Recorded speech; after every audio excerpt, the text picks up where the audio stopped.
Welcome all to the first training video of this FMM freight maintenance management. तो basically इसमें अलग अलग बहुत से मॉड्यूल्स हैं। इसमें हम लोग आज इस फर्स्ट पर्टिकुलर मॉड्यूल को डिस्कस करने वाले हैं which is nothing but yard maintenance. इसके अलावा हम इसमें एक एंड ये दूसरा जो टाइप है इन दोनों को कंसिडर करेंगे, इन दोनों को सीखेंगे ओवर द टाइम। जैसे जैसे हम आगे बढ़ेंगे अगले वीडियोस में मैं बाकी सारे चीज़ें भी कवर कर दूंगा। सो ये फ्रेट मेंटेनेंस मैनेजमेंट जो है ये बेसिकली एक तरीका है जिससे आप ऑनलाइन बीपीसी इशू कर सकते हो। इससे आपकी जो बीपीसी है, बीपीसी बनाने की जो टेक्निक है वो काफ़ी फास्ट हो जाती है, ईजी हो जाती है एंड ये मोर रिलायबल तरीका है। जो हम पेपर बीपीसी इशू करते हैं उसमें बहुत से कॉम्प्लिकेशंस होते हैं, मिस्टेक्स हो सकती है। इसमें वो मिस्टेक्स काफ़ी हद तक कम होती है and at the same time higher level पे जो भी डेटा चेजिंग होती है वो थोड़ी एफर्टलेस हो जाती है एंड दैट इज़ वाई अगर ये प्रैक्टिस हम फॉलो करते हैं तो अपने लिए बेनिफिशियल होगा, क्योंकि हमारे लिए इजी होगा एंड डेटा मैनेजमेंट भी काफ़ी अच्छे से होगा। तो मैं यहाँ पे एक एग्जांपल ले रहा हूँ। ये मेरा जो रेक है ये इनकमिंग बीपीसी है उस रेक का। ये अभी जिंदल साइड में है, जेएसपी के साइडिंग है मेरा, वहाँ पे इसका intensive end to end examination चल रहा है। तो इसका प्रीवियस बीपीसी है। प्रीवियस बीपीसी का नंबर जो है काफ़ी इंपॉर्टेंट होता है। जैसे यहाँ पे ये प्रीवियस बीपीसी का नंबर है, तो बेसिकली जो 50000 से जब बीपीसी स्टार्ट होता है तो it is a part of online BPC. तो ये नंबर होना काफ़ी ज़रूरी है। अगर आपके पास जो भी रेक आया है एग्जामिनेशन का ये नंबर नहीं है तो ट्राई कीजिए नंबर निकालने के लिए, क्योंकि इससे आपका बहुत सा डेटा जो है वो एक्सट्रैक्ट हो जाता है फ्रॉम दी प्रीवियस इन्फॉर्मेशन। सो ये नंबर मेरे पास है, इसी नंबर को मैं फीड करूँगा। रेक के कुछ पर्टिकुलर्स देख लेते हैं। स्टेशन मैनेजर जो है उन्होंने ऑफर किया है 2 SSC CNW certification and examination. तो इसका ये रेक ऑफरिंग टाइम है, ये है starting time, ending time, EOT कब हुआ, प्रेशर रेडी कब हुआ एंड सो ऑन। तो ये अपने जो नॉर्मल चीज़ें हम जो पेपर में लिखते हैं वो सारी चीज़ें हमें इस प्लेटफॉर्म पे लानी है। ओके, इस बीपीसी में सिर्फ हमें इनकमिंग बीपीसी में सिर्फ हमें इस नंबर की ही ज़रूरत है, इसके अलावा किसी चीज़ की ज़रूरत नहीं है। एंड अभी हम स्टार्ट करेंगे विद दिस मॉड्यूल। तो गाइस सबसे पहले तो आपका ये हम लोग जो मॉड्यूल पढ़ रहे हैं वो यार्ड के लिए पढ़ रहे हैं। कंप्लीट FMM सिस्टम जो है वो 2 चीज़ों में डिवाइडेड है, एक है डिवीजन एंड दूसरा है डेपो। ठीक है, तो डिवीजन मीन्स जिनको मॉनिटरिंग करनी है, जिनको कितने बीपीसी कहाँ इशू है, क्या क्या प्रॉब्लम्स आए, कितनी सिक डिटैचमेंट्स है, उनके रीजंस क्या है, सारी रिपोर्ट जिनको जनरेट होने हैं वो डिवीजन लेवल होता है। वेरएस डेपो लेवल जो है, डेपो लेवल में आपकी फीडिंग होती है। तो जैसे हम यहाँ पे बूढ़ापंग यार्ड का मैंने एक प्रोफाइल क्रिएट किया हुआ है एंड इस प्रोफाइल में हमारे यहाँ पे जो एग्जामिनेशन हो रहा है वो हो रहा है एंड टू एंड एग्जामिनेशन। इसीलिए हम लोग इस यार्ड या फिर रेक मेंटेनेंस वाला जो फिगर है इसमें हम लोग जाएंगे। सेम चीज़ अगर आपके पास सीसी हो रहा है तो सीसी के लिए यही रहेगा। एट द सेम टाइम अगर सीसी है तो ऑब्वियसली सिकलाइन और ROH फैसिलिटी भी होगी। तो ये दोनों मॉड्यूल जो है वहाँ पे यूज़ होंगे। Whereas end to end examination में अगर आप कोई भी स्पेयर मेंटेन नहीं कर रहे हो या फिर आपके पास सिक डिटैचमेंट की फैसिलिटी भी नहीं है तो आप इसी में ऑपरेट करेंगे। अगर सिक डिटैच हो रहे हैं, सिक लाइन में वर्किंग हो रही है, उनका कैसे रिपेयर हो रहा है, इसके लिए आप इस मॉड्यूल में जाएंगे तो वो देखेंगे। अभी हम लोग जो करंट कंडीशन देख रहे हैं उसमें मैं एंड टू एंड एग्जामिनेशन कर रहा हूँ एंड इस एंड टू एंड एग्जामिनेशन का बीपीसी कैसे जनरेट करेंगे वो हम देखेंगे। तो let's go to the portal.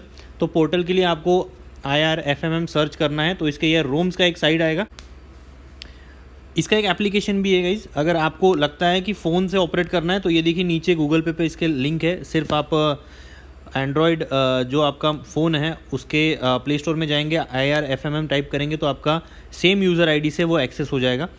मैं यहाँ पे जो है आपको कंप्यूटर स्क्रीन पे दिखाने वाला हूँ। सो यहाँ सबसे पहले तो आपका यूज़र नेम आएगा। I am writing user name.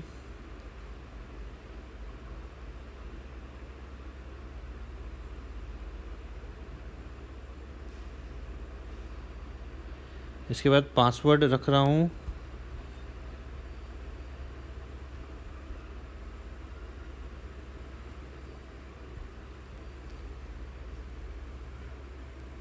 सो ये हम एंटर हो गया है रोम्स पोर्टल में। रोम्स पोर्टल जो है basically coaching maintenance and freight maintenance दोनों के लिए है। हमें जाना है फ्रेट मेंटेनेंस में। देखिए देख सकते हैं welcome SSC CNW MRDL TLHR JSPK Budhapank yard. Budhapank yard is nothing but the location where जो SSC का जो यहाँ नेम, आप नेम भी आ सकता है, आपका डेजिग्नेशन भी आ सकता है. इट डिपेंड्स अपॉन आप आपकी आईडी जब क्रिएट कर रहे हो तो क्या लिख रहे हो. ठीक है, तो आपने होम के बाद यहाँ ऊपर जो IRFM बटन है इसमें जाना है एंड देन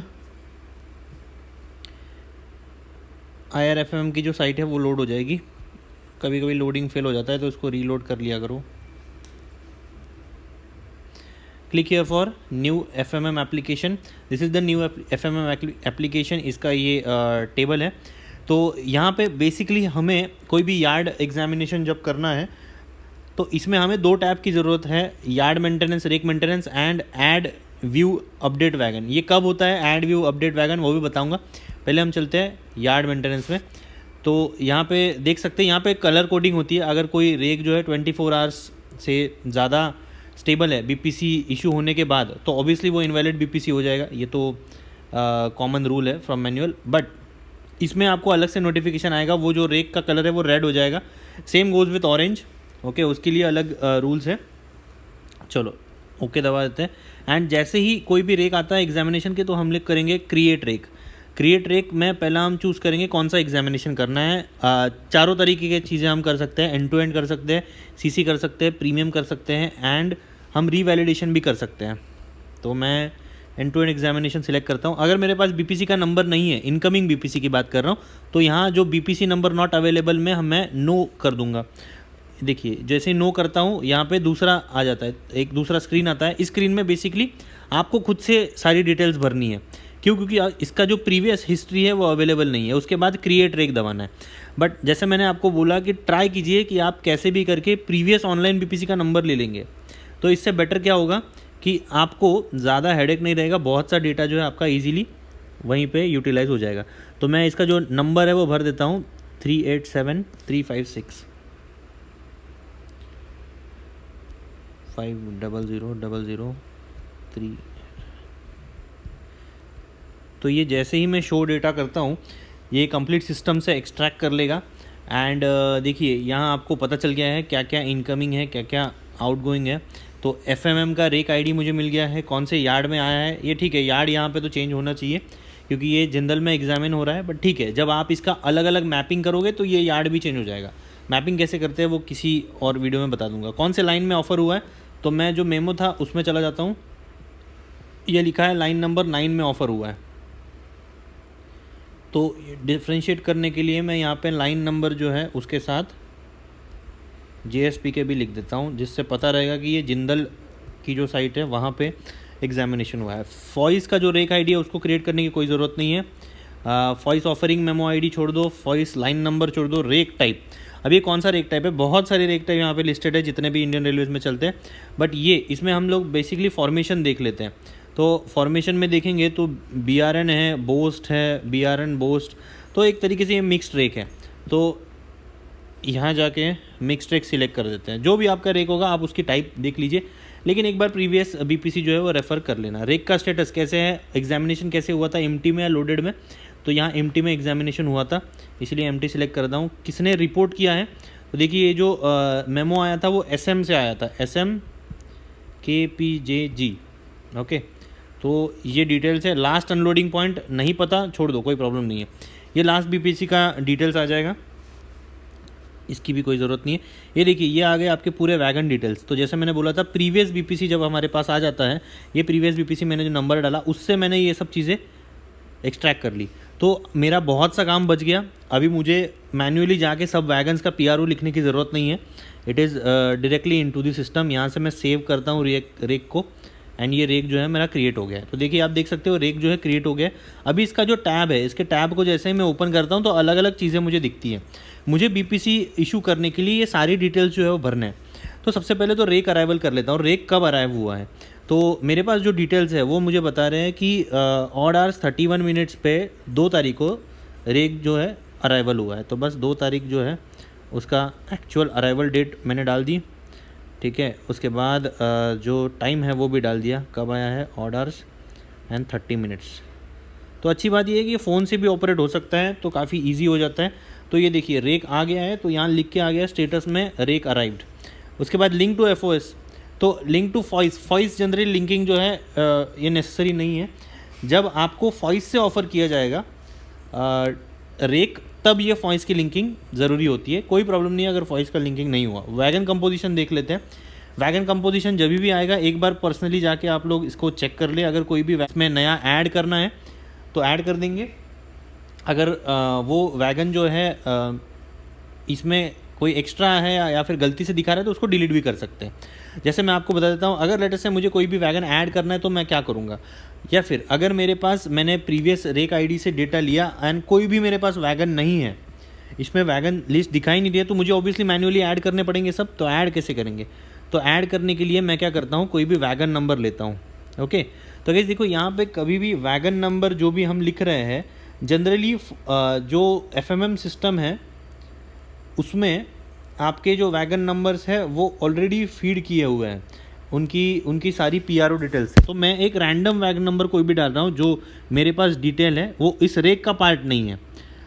तो मैंने ये वैगन नंबर डाल दिया है ना। आप देखोगे कि जैसे ही मैं वैगन नंबर डालता हूँ ये ऑटोमेटिकली डेटा ले लेता है। तो देखिए ऑटोमेटिकली डेटा ले लिया कि ये SCCR का वैगन है, इसका ये आईडी है एंड बॉक्सन है। चले तो सेव कर देंगे हम, हो जाएगा काम। तो इसी तरीके से सिर्फ आपको वैगन के नंबर लेने, कोई ज़रूरत नहीं है कि उसका टाइप डालेंगे अलग से, SCCR जो उसका जोन है वो डालेंगे वगैरह वगैरह, ये सब चीज़ें डालने की कोई ज़रूरत नहीं है। तो काफ़ी ईजी है। ऐड रिकॉर्ड कर दिया, सेव कर दिया, अपना काम ख़त्म हो जाएगा। ओके, तो ये इस तरीके से आपने क्या किया, जो वैगन कंपोजिशन है वो एक बार चेक कर लिया, जो ऐड करना है कर दिए, जो नहीं करना है डिलीट कर दिए। तो रेक को मैं रिवर्स कर देता हूँ क्योंकि ऑब्वियसली इसका डायरेक्शन लोडिंग पॉइंट में जहाँ से ये गया है, यहाँ जो JSP के है उसमें राउंड सिस्टम नहीं है, तो रिवर्स होके ही रेक आएगा। इसके बाद मैंने ऊपर एक ऑप्शन दिया है यहाँ पे बिल्ड रेक, ये बिल्ड रेक कर दिया। Please ensure all data is correct and build rake अगर हो गया तो देर इज़ द चेंजेस जो है वो बेसिकली अलाउड नहीं है, इसलिए एक बार चेक कर लीजिए। ठीक है, यस कर देते हैं, सक्सेसफुली हो गया है। एंड अभी हम पीछे जाते हैं। तो यहाँ वैगन कंपोजिशन हो गया है। इसके बाद आता है ऑफरिंग मेमो। आपको रेक कब ऑफर हुआ था, कितने बजे ऑफर हुआ था एंड किसने ऑफर किया था, ये देखना है हमें। तो इसमें ये सेम है, rake offer time for checking is same, odd hours 30 minutes. तो ये CYM ऑफरिंग मेमो अगेन, ये किसने ऑफ़र किया है, SM ने ऑफ़र किया है। SM की PJG इशूड बाय, जो भी उनका नाम होगा वो नाम आ जाएगा एंड टेकन बाय। तो मैं यहाँ पे भी उनका डिजिग्नेशन ही डाल देता हूँ, नाम मुझे पता नहीं है। SM की PJG एंड रिसीव बाय में जिसने रिसीव किया, तो SSC CNW KP जी ये आ गया। ओके, तो ये ऑफरिंग मेमो जो है ये सबमिट हो गया है।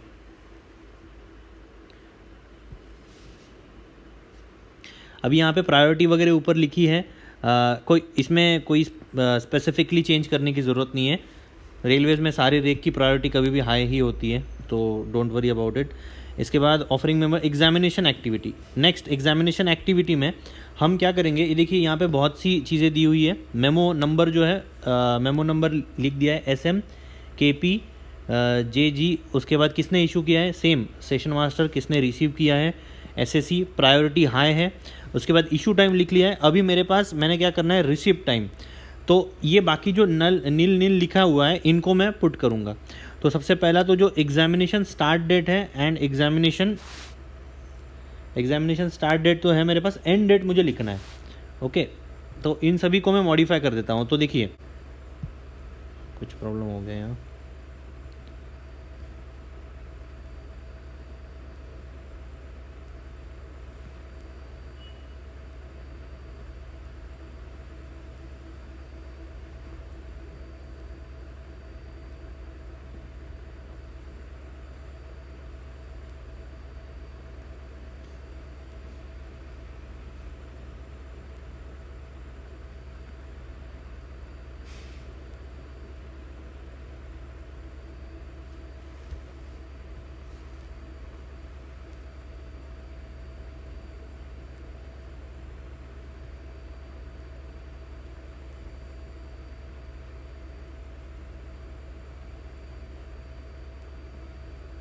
वैल्यूज़ मैं पुट कर देता हूँ यहाँ ताकि कोई कन्फ्यूजन ना हो।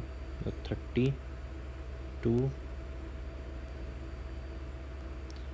तो ये देखिए मैंने अभी क्या किया है, बेसिकली आप देखेंगे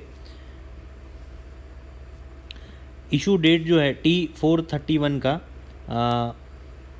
इशू डेट है 2 तारीख को और आवर्स 32 मिनट्स पे 5 मिनट 6 मिनट के गैप के बाद इसका जो रिसिप्ट जनरेट हुआ है। एंड मैंने वर्क स्टार्ट किया है, मतलब जिस टाइम पे मेरा लाइन ब्लॉक हुआ है ऑड आवर्स 50 पे, एंड वर्क ख़त्म हुआ है 3 आवर्स 51 पे। तो सेव टाइम कर देता हूँ। Offering memo updated with rake notification with so and so number. ठीक है, तो आप देखेंगे ये डिटेल जो है अपने फिलअप हो चुके हैं। आगे चलते हैं। नाउ वैगन पैरामीटर्स नहीं, ये सबसे इंपॉर्टेंट है क्योंकि इसमें आपकी सारी जो डिटेल्स है PRO डिटेल्स ये भरी है, तो आप देख सकते हो। तो जो भी PRO डिटेल्स है ये हम लिख देंगे, जो जो चीज़ें एम्प्टी है वो लिख देंगे, जो जो हम लोग नॉर्मली सबमिट करते हैं वो सारी चीज़ें इसमें अपडेटेड होनी चाहिए। ओके, तो ये अपडेट हो गई। लेट्स से हमने सारी चीज़ें अपडेट कर गई। वैगन पैरामीटर में यही करना है हमें। इसके बाद आता है नॉमिनेशन। नॉमिनेशन में जो जो उसमें काम हुआ है वो हमें देखना है। तो देखिए नॉमिनेशंस में जैसे देख सकते हैं बुकिंग रीज़न, तो सारे वैगन्स जितने भी हैं इनको इधर हम लोग फिट कैटेगरी में डाल सकते हैं या फिर हम इन्हें क्या कर सकते हैं, डिटैच कर सकते हैं। अगर हम लोग डिटैच कर रहे हैं, लेट्स से डिटैचमेंट के बहुत से रीजंस हो सकते हैं, तो ये सारे रीजंस है। कंडेमनेशन हो सकता है, सिक वैगन है तो उसको सिक लाइन भेजना है, तो मैंने इसको damaged vehicle for sick line ये डाल दिया। सेकंड, अगर यार्ड में ही वो फिट है तो कोई प्रॉब्लम नहीं है। IOH के लिए जा रहा है, NPOH के लिए जा रहा है, POH के लिए जा रहा है, कुछ भी और हो सकता है, या फिर वो अनलोडेबल है। ठीक है, तो बहुत सी चीज़ों के लिए ये एप्लीकेबल है। जो भी रीज़न है वो डाल दीजिए। ठीक है, तो ये यार्ड फिट हो गए, यार्ड फिट हो गए। ओके, एंड अगर आपका सिक डिटैच हो रहा है तो उसमें वो वाला रीज़न हम डाल देंगे। एंड इसके बाद हम लोग जो ऊपर क्रिएट नॉमिनेशन है वो कर देंगे। अभी यहाँ प्रॉब्लम यहाँ एक ही आता है कि ऐसे कुछ इंटेंसिव एग्जामिनेशन हम लोग कर रहे हैं डिवीज़न में जिसमें सिक मार्किंग जो है ऑलमोस्ट ज़ीरो है। हमें सिक मार्किंग करनी ही नहीं है, उसको सिर्फ सेफ टू रन रखना है। हाँ, भले ही वो लोड ना हो पाए। तो ऐसा प्रोविज़न जो है वो अभी तक इस ऐप में नहीं है। तो जो भी TXR ऐसा एग्जामिनेशन कर रहे हैं, जैसे बूढ़ापंग यार्ड में हो रहा है जहाँ पे हम लोग intensive examination end to end कर रहे हैं, लेकिन सिक मार्किंग का कोई प्रोविज़न नहीं है, तो आप सिक मार्किंग नहीं करोगे। लेकिन जो वैगन अनफिट टू रन है, अनफिट टू लोड है बट फिट टू रन है, उसको हम लोग फॉर्मेशन में रख रहे हैं, तो उसमें हम लोग कुछ नहीं कर सकते। उस वैगन को भी आपको क्या करना है, अनलोडेबल सिर्फ जो दिख रहा है अनलोडेबल C, इसमें टिक कर देना है बस। उसको सिक वैगन में या फिर डैमेज व्हीकल में शो नहीं करना है, उसको अनलोडेबल में ही शो करना है, ये याद रहे। ठीक है, तो जैसे अभी ये BPC मैं इशू कर रहा हूँ तो ये सारे मैं अनलोडेबल की जगह फिट कर रहा हूँ क्योंकि ये एग्जामिनेशन हो गया है एंड 43 का जो लोड है वो फिट पाया गया है। ओके, तो मैं फिर से रिपीट करता हूँ ये चीज़ कि अगर आपके सारे ही वैगन फिट है तो कोई प्रॉब्लम नहीं है। अगर आपको सिक मार्किंग करना है तो ये रीज़न्स है पॉसिबली, इन रीजन्स में सिलेक्ट कीजिए। उसके बाद इन रीजन सिलेक्ट करने के बाद आपको एक स्पेसिफिक आगे जब आप क्रिएट नॉमिनेशन करेंगे तो यहाँ साइड में सब सेक्शन में या फिर डेपो में वो फिल करने का ऑप्शन आएगा एंड एकदम साइड में यहाँ पे रीज़न भी आएगा कि आप किस रीज़न की वजह से वो सिक कर रहे हो, क्योंकि ये डेटा जो है आगे जाके डिवीजन एंड हेडक्वार्टर में रिफ्लेक्ट होगा। तो विथ स्पेसिफिक रीज़न आपको उसमें पुट करना पड़ेगा। बट सेकेंड थिंग, कुछ ऐसी जगह है जहाँ पे intensive end to end examination चल रहा है लेकिन वहाँ पे सिक मार्किंग अलाउड नहीं है। हमें वैगन को जो है वो फिट टू रन रखना है, भले ही उसमें लोडिंग ना हो, उसको हम लोग बेसिकली अनलोडेबल कहते हैं। तो ऐसा अनलोडेबल को आप हाईलाइट कर दीजिए बाय मीन्स ऑफ अनलोडेबल C। लेकिन इसके लिए एक आगे प्रोविज़न है वो मैं आपको बताऊँगा। पहले तो मैं सबको फिट पुट कर दूँ यहाँ।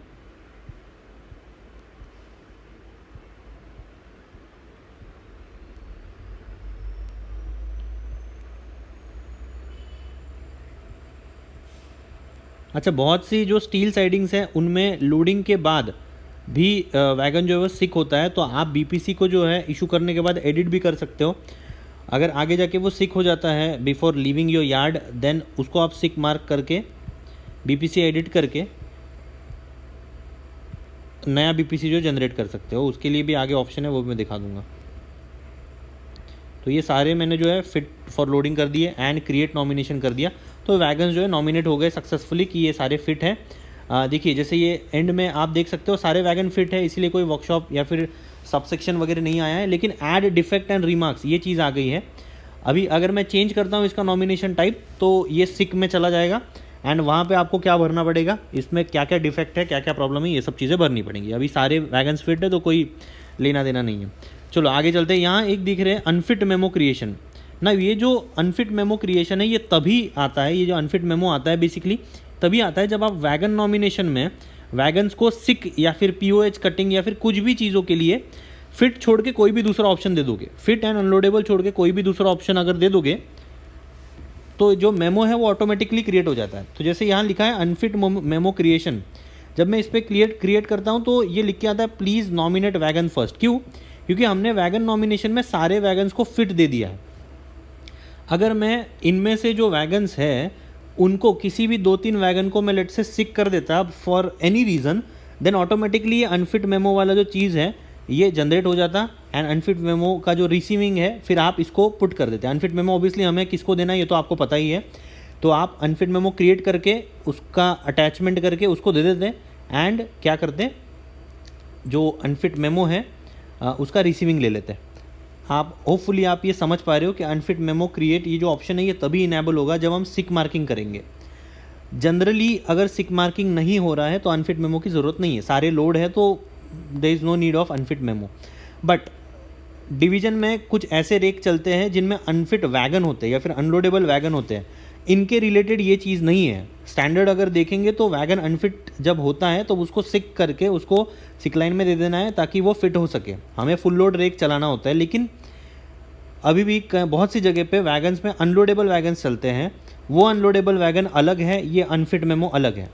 तो वैसे अनलोडेबल वैगन्स को ऐड करने का कोई प्रोविज़न है क्या, या फिर वैसे अनलोडेबल वैगन का कोई मेमो देने का प्रोविज़न है यहाँ पे? नहीं है। इसके लिए मैंने क्रिस में बात किया है, वो अलग से इसमें जब मॉड्यूल ऐड करेंगे तो मैं वो आपको बता दूंगा।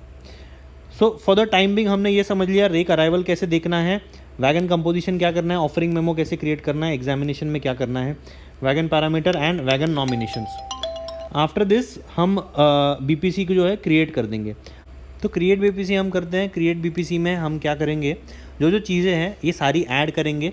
जैसे हम लोग नॉर्मली जो इन्फॉर्मेशन लिखते हैं वो सारी इन्फॉर्मेशन यहाँ आने वाली है। जैसे एफएमएम रेक आईडी आ गया, क्रिएशन डेट आ गई, यार्ड आ गया। यार्ड एक्चुअली यहाँ बीडीपी के यार्ड दिखा रहा है, लेकिन ये एक्चुअल एग्जामिनेशन हो रहा है जिंदल में, ये करेक्शन होना चाहिए। जैसे ही एफएमएम में मैपिंग मेरी क्लियर हो जाएगी ये करेक्शन भी आ जाएगा। तो जो बीपीसी की डेट है वो मैं आज की डाल देता हूँ। ट्रेन नंबर मुझे पता नहीं है, ये मैं कमर्शियल से पूछ के या फिर जो इन्फॉर्मेशन मुझे दे रहे हैं उनसे पूछ के मैं ये डाल दूंगा। तो आपको यहाँ पे एक्चुअली में इसको पुट करना है। अभी मेरे पास करंटली वीडियो पर्पज़ के लिए नहीं है तो मैं इसमें सिर्फ 2 डैश डाल दे रहा हूँ। Same goes with local number, इसमें भी मैं 2 डैश डाल दे रहा हूँ। उसके बाद जो total number of brake cylinders है ये है मेरे 43 एंड ऑपरेटिंग है इसमें 40। तो ब्रेक पावर मेरी ऑटोमेटिक कैलकुलेट हो गई है। सिंगल पाइप में जा रही है सिस्टम या ट्विन पाइप में है उसको सिलेक्ट कर लेना है। उसके बाद engine on time, engine on time जो है इसको मैं शो कर देता हूँ। आज की डेट में इसको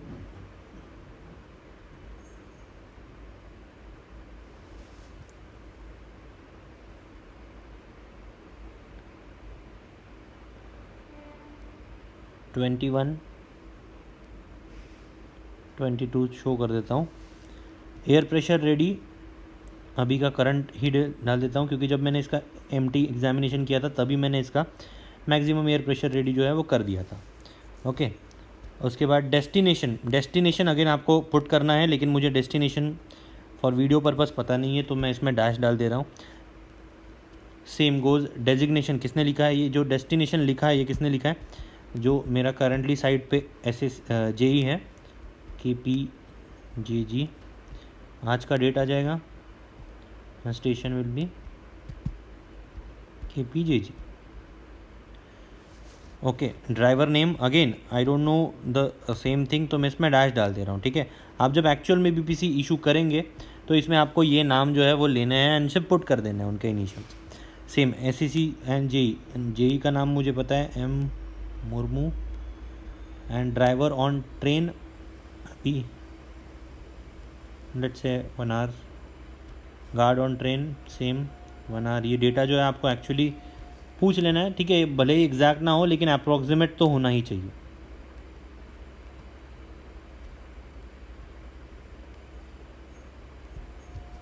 ओके, आफ्टर चेकिंग एवरीथिंग मैं फाइनली क्या करूँगा, इसमें सबमिट क्लिक करूँगा एंड बीपीसी जो है मेरा सक्सेसफुली बन गया है। अभी आप देखेंगे मेरे पास एडिट बीपीसी का ऑप्शन है, इसमें मैं क्या कर सकता हूँ, बीपीसी को एडिट कर सकता हूँ। ऑब्वियसली जो जो चीज़ें हैं इनको मैं क्या कर दूँगा, एडिट कर दूँगा, कोई प्रॉब्लम नहीं होगा। ठीक है, जैसे ही मुझे डेस्टिनेशन का नाम पता चल जाएगा मैं एडिट कर दूँगा डेस्टिनेशन। ठीक है, उसके बाद जो जो चीज़ें हैं जो मुझे एडिट करानी है वो मैं कर दूँगा यहाँ। ठीक है, तो इसके बाद मैं क्या करता हूँ, मेरे पास सिंपली एक ऑप्शन आ जाता है बीपीसी प्रिंट। ओके, बीपीसी को मुझे क्या कर देना है, प्रिंट कर देना है। बीपीसी का सारा डिटेल्स मेरे पास आ गया, तो बीपीसी को मैंने क्या कर दिया, अभी प्रिंट कर दिया। तो ये प्रिंट का नीचे ऑप्शन आता है, इससे आप सीधा इसको पीडीएफ में डाउनलोड कर लीजिए। पीडीएफ में एक बार ये डाउनलोड हो गया तो आप ये प्रिंटिंग करा सकते हैं। ओके, अभी प्रिंट करने के बाद कैसे दिखेगा वो मैं आपको दिखा दूंगा।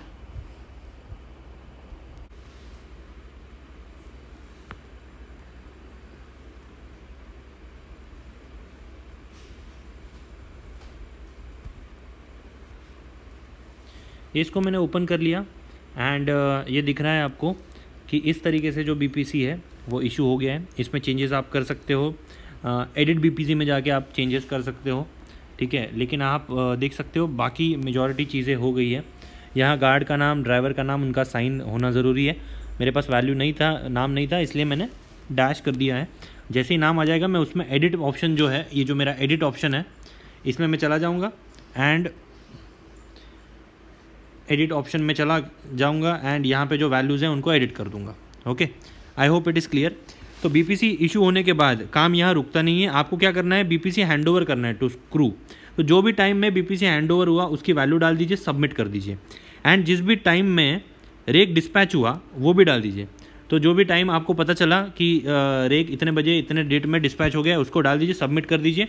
तो ये जो रेक है ये आपके प्रोफाइल से ऑटोमेटिक चला जाएगा।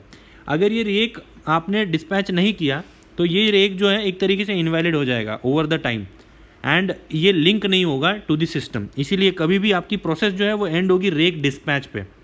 आई होप इट इज़ क्लियर। एक लास्ट चीज़ मुझे एक्सप्लेन करनी है, ये जो वैगन कंपोजिशन होता है जिसमें हम लोग वैगन को ऐड करते हैं या फिर सब्सट्रैक्ट करते हैं, तो इसमें जैसे मैंने वैगन का नंबर डाला था, चलो मैं कोई भी एक रैंडम नंबर डाल देता हूँ 10 इसका। तो इसमें क्या ये एक वैगन है, तो देखिए ये लिखा है, मैंने कोई भी एक नंबर पुट कर दिया। या फिर आपके सिस्टम में कुछ ऐसा वैगन आ गया जो अभी तक इस IRWMS सिस्टम पे रजिस्टर ही नहीं है, क्योंकि इसमें जितने रेलवेज में जितने भी वैगन है ये सारे IRWMS सिस्टम में रजिस्टर्ड है एंड इसीलिए वो सीधा वहाँ से डेटा एक्सेस हो जाता है। लेट अस से कोई ऐसा वैगन आ गया जो रजिस्टर्ड नहीं है, तो हम क्या करेंगे, तभी तो हमें ये मैसेज आ जाएगा, तो हम लोग उसे ऐड नहीं कर सकते। तो हमें क्या करना है, थोड़ा सा IRWMS का हेल्प करना है। कैसे करेंगे, will go to the first part. ये जो फर्स्ट अपना स्क्रीन था इसमें ऐड न्यू वैगन करेंगे, इसमें ऐड वैगन करेंगे, सारे वैगन्स की डिटेल्स डालेंगे, उसका फ़ोटो डालेंगे। ठीक है, फ़ोटोज़ जो है देखिए एज़ पर दी रिक्वायरमेंट इन्होंने लिखे हुए हैं कि एक फ़ोटो वैगन नंबर का डालो, टाइप का डालो, ओनर का डालो। ये फ़ोटोज़ डाल के हम लोग क्या करेंगे, जब इसको क्लिक कर देंगे, ऐड कर देंगे, तब थोड़े टाइम बाद आप देखोगे कि यहाँ ऑटोमेटिकली जो आपका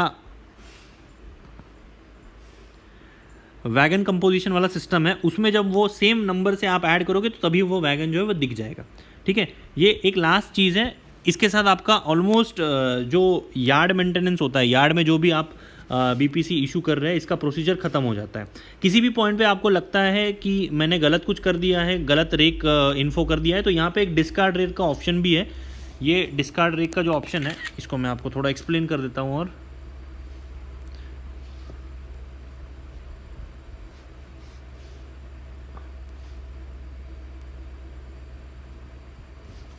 तो किसी भी पॉइंट पे अगर हमें लगता है कि हमने जो एंट्री है वो गलत से कर दी है, तो यहाँ एक डिस्कार्ड रेक का ऑप्शन है, इसको डिस्कार्ड कर दीजिए, आपका रेक जो है पूरा डिस्कार्ड हो जाएगा। ठीक है, but again you have option to edit, तो डिस्कार्ड तो बहुत कम ही चांसेस आते हैं। Same goes with this dissipation of rake.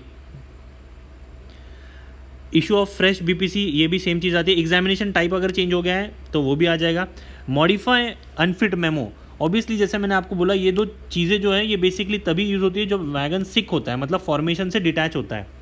And generally अगर आपका वैगन फॉर्मेशन से डिटैच हो रहा है तो उसको मॉडिफाई भी कर सकते हैं। जैसे मैंने आपको बोला था कि बहुत बार ऐसा होता है लोडिंग होने के बाद वैगन सिक हो गया बिकॉज ऑफ सम रीज़न, तो वहाँ पे मॉडिफाई कर सकते हैं उस वैगन को, अनफिट मेमो को हम चेंज करा के हैंड ओवर कर सकते हैं। Rake details, edit rake details, rake का हिस्ट्री, ये सारी चीज़ें भी इससे आ जाएंगी। तो I hope it is clear. इसमें और एक ऑप्शन होता है जॉब एलोकेशन। आपके पास इस रेक में कौन कौन सा स्टाफ क्या क्या काम कर रहा है वो जॉब अलोकेट भी हम कर सकते हैं। इसको हम ओवर द टाइम समझेंगे। इस वीडियो में बस इतना ही। I hope it is clear to you. Thank you very much.